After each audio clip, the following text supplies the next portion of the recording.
தாத்தா வந்து ரொம்ப ஓல்டு, எல்ஐசியில் ரிட்டையர் ஆகிறவர், ரொம்ப ஓல்டு பீர்.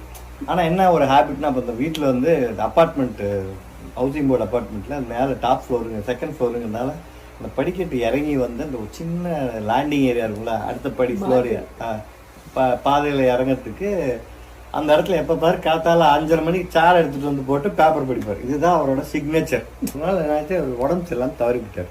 தாத்தா தவறி போயிட்டாரு. அவர் தம்பி வந்தார் கல்கட்டாலேருந்து. அவர் எப்படி இருப்பாருன்னா, இவரை கொண்டு போய் ஜெராக்ஸ் மிஷினில் போட்டு பட்டன் அமுக்குனா காப்பி வெளியே வந்தா எப்படி இருக்கும், அதே மாதிரி இருப்பாரு எக்ஸாக்டா. அதே 5:30 மணிக்கு அதே சேரு, அதே சட்டை இல்லாம வெறும் வேட்டி பேப்பர் கொண்டு வந்து லேண்டிங் ஏரியால போட்டு இப்படி உட்காந்து படிக்கிறாரு. சாந்தி அக்கா பால் போட படிக்கிட்டே இருந்தாங்க. ஐயா ரகலாம் எல்லாம் ஓடி தவ தப்ப தப்ப தப்பன்னு படிக்கட்டுல உருண்டடிச்சு ஓடுறாங்க. இவருக்கு தான் அவங்களுக்கு தெரியாது, இவரு திருப்பி முடிக்கிறாரு. What is this lady, funny lady அப்படின்னு அவர் பேப்பர் படிக்கிறார்.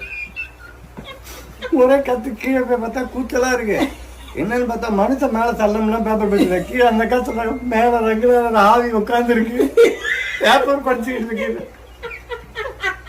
என் பாட்டி வெளில வந்துட்டு, ஓ அது தம்பி ரங்கலா